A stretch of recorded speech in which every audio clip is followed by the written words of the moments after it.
नमस्कार दोस्तों, उम्मीद करते हैं आप सब अच्छे होंगे, स्वस्थ होंगे, अपने पढ़ाई में मस्त होंगे। टीयर वन का एग्जाम आप सभी का हो चुका है और टीयर वन के एग्जाम को लेके तरह तरह की बातें आप सबके मन में आ रही हैं कि टीयर टू की तैयारी करें या ना करें। पता नहीं रिजल्ट हमारा कैसा आएगा, निगेटिव आएगा या पॉजिटिव आएगा, कट ऑफ कितना जाएगा, या हम तैयारी करेंगे तो रिजल्ट की बात करेंगे। अगर आप इतनी बातें सोच रहे हो तो बिल्कुल गलत सोच रहे हो। पहली बात मैं आपको आश्वस्त करना चाहूंगा कि कट ऑफ उतना ज्यादा नहीं जाएगा। इसका दो कारण है। दो कारण ये है, पहला कारण अगर मैं आपको बताऊं तो ये आपका टीयर वन का पेपर है, यानी कि ये आपका प्री पेपर है और ये आपके सिलेक्शन का पेपर नहीं है। अगर आप 2023 का डाटा उठाएंगे तो उसमें आप खुद देखेंगे कि जो बच्चे सेलेक्ट हुए हैं उनका जो कट ऑफ बना है वो आपका 75 के आसपास ही बना है। मैं सारे विषयों का बता रहा हूँ। कुछ सब्जेक्ट ऐसे हैं कि जिनका कट ऑफ 60 और 65 के बीच में बना है, जैसे कि टीजीटी साइंस हो गया, टीजीटी आपका जो है ये इंग्लिश हो गया, उसके बाद आपका पीजीटी फिजिक्स हो गया। इन सब विषयों का कट ऑफ अगर आप देखेंगे तो 60 के आसपास बना हुआ है। तो अगर आप ये सोच रहे हो कि कट ऑफ बहुत हाई जाने वाली है तो ये बिल्कुल गलत है। कट ऑफ हाई नहीं जाने वाली है। और आपकी जानकारी के लिए बता दूं कि पेपर का जो लेवल था वो मॉडरेट से हार्ड लेवल का था। और इस बार जो पेपर, अगर हम एक बात अगर आपको बोले, सरसरी बात बोले, तो पेपर हार्ड था, इतना आसान नहीं था। तो अगर आप ये सोच रहे हो कट ऑफ 70 के पार जाएगी, 75 के पार जाएगी, ये बिल्कुल गलत है। जहां 1/3 माइनस मार्किंग है वहां उतनी कट ऑफ नहीं जाएगी। कट ऑफ की रेंज की अगर हम बात करें तो इसकी एक रेंज बताई गई है। आप हमारे वीडियो में जो जाइएगा प्रीवियस सेक्शन में, वहां पे आपको कट ऑफ की पूरी वीडियो मिल जाएगी। अगर आपका स्कोर 60 के आसपास बन रहा है या 62, 64 बन रहा है, 58 बन रहा है, 56 बन रहा है, 57 बन रहा है, तो डेफिनेटली आपको तैयारी करनी चाहिए। क्यों तैयारी करनी चाहिए, इसके पीछे रीजन मैं बता दूं कि आपके पास ज्यादा समय नहीं है। जैसे ही रिजल्ट आपका आउट होगा, देन उसके बाद आपको हार्डली जो है ज्यादा से ज्यादा ये लोग 40 दिन का समय देंगे और फिर आपका टीयर टू का एग्जाम जो है कंडक्ट करा लेंगे। अगर टीयर टू का एग्जाम होना होगा तो 2 डेट इसका जो है यहाँ पे मुझे नजर आ रहा है। एक डेट ये है कि आपका 15, 16, 17 में से कोई एक डेट हो सकता है फरवरी में, या फिर आपका 4 मार्च के बाद जो है एकदम श्योर है कि ये आपका एग्जाम जो है कंडक्ट करा देंगे।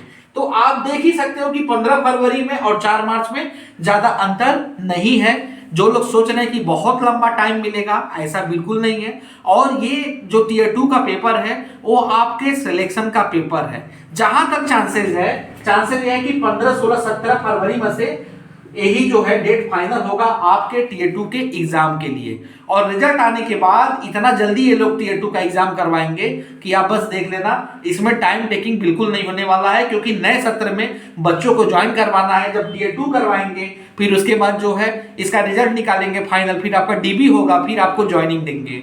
तो ये है कि ये एग्जाम फरवरी में ही प्रस्तावित है और फरवरी में ही इसको करा लिया जाएगा। तो जो बच्चे ये सोच रहे हैं कि रिजल्ट आने के बाद हम बहुत आराम से पढ़ेंगे और हम निकाल ले जाएंगे, बिल्कुल आप गलत सोच रहे हो। आपको यार टाइम ही नहीं मिलेगा, टीयर टू के लिए आपको टाइम ही नहीं मिलेगा। और टीयर टू का जो पेपर है वो आपके सिलेक्शन का पेपर है, वो मेंस का पेपर है। ऐसा नहीं कि ये पेपर है कि गए टिक मार के आ गए, मेंस का पेपर है। और उसमें आपको मालूम ही है कि इसमें जो है 60 और 40 का रेशियो है। 60 नंबर आपका जो है डिस्क्रिप्टिव है और 40 नंबर आपका एमसीक्यू है। अब ये जो 60 और जो 40 है, अब इसको यहाँ पे मैनेज करना ही बहुत बड़ी बात है। अगर आप 60 नंबर अगर अच्छे से नहीं मैनेज कर पाओगे तो फिर आपका सिलेक्शन यहाँ पे फंसेगा, 100% फंसेगा। अगर आप टीयर टू की प्रिपरेशन के बारे में सोच रहे हैं तो प्रिपरेशन आप आज ही से स्टार्ट कर दीजिए, तभी आपका सिलेक्शन यहाँ पे 100% कंफर्म हो पाएगा।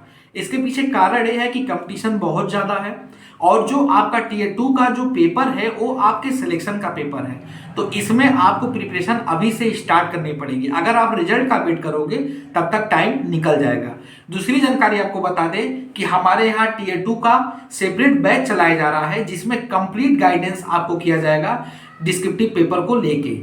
चाहे उसमें आपको आंसर कैसे देना है, कितने शब्दों के अंतर्गत आंसर देना है, कौन कौन सी बातें आपको यहाँ पे ध्यान में रखनी है, कौन कौन सी गलतियां नहीं करनी है, कौन कौन से पेन का यूज करना है, अगर डायग्रामेटिक रूप में आंसर राइटिंग कर रहे हैं तो किन किन गलतियों को नहीं करना है, और अगर हम स्टेप वाइज में आंसर राइटिंग कर रहे हैं तो कैसे इसको करेंगे। सारी कंप्लीट चीजें आपको बताई जाएंगी, आपको पूरा कंप्लीट नोट्स प्रोवाइड कराए जाएंगे, वीडियो लेक्चर्स प्रोवाइड कराए जाएंगे, जिसमें आपकी पूरी तैयारी हो जाएगी। अगर आप टीजीटी, पीजीटी और नॉन टीचिंग की तैयारी कर रहे हो अलग अलग सब्जेक्ट की, तो हमारे यहाँ सबकी जो है यहाँ पे क्लासेस टीयर 2 की चल रही है, आप ज्वाइन कर सकते हो। ज्वाइन करने के लिए स्क्रीन पे जो नंबर फ्लैश हो रहा है उसको फॉलो अप करते हुए आप हमारा टीयर 2 का बैच ज्वाइन कर सकते हैं। और इस बात की हम श्योरिटी देते हैं, अगर आप हमारा टीयर 2 का बैच लेते हैं तो 100% ये गारंटी है कि आपका जो है एक सीट निकल जाएगा, बशर्ते आपको हमारे नियमों के अकॉर्डिंग वहां पे सब कुछ पालन करना होगा और अच्छे से जो भी आंसर राइटिंग आपको कराई जाएंगी उस पर आपको खड़ा उतरना होगा। आपकी एक सीट निश्चित तौर पे निकल जाएगी, क्योंकि वो पढ़ाया ही नहीं जाता है, यहाँ पे आपकी उन गलतियों को भी बताया जाता है जो आप गलती करते हैं, और उन अच्छी चीजों को भी बताया जाता है जिससे आप आगे अपने आप को बिल्डअप कर सके। तो आज ही आप हमारा टीयर 2 का बैच लीजिए और अपने जो है भविष्य का निर्माण कीजिए। साथ ही जो है आपको मैं बताना चाहूंगा कि जो बच्चे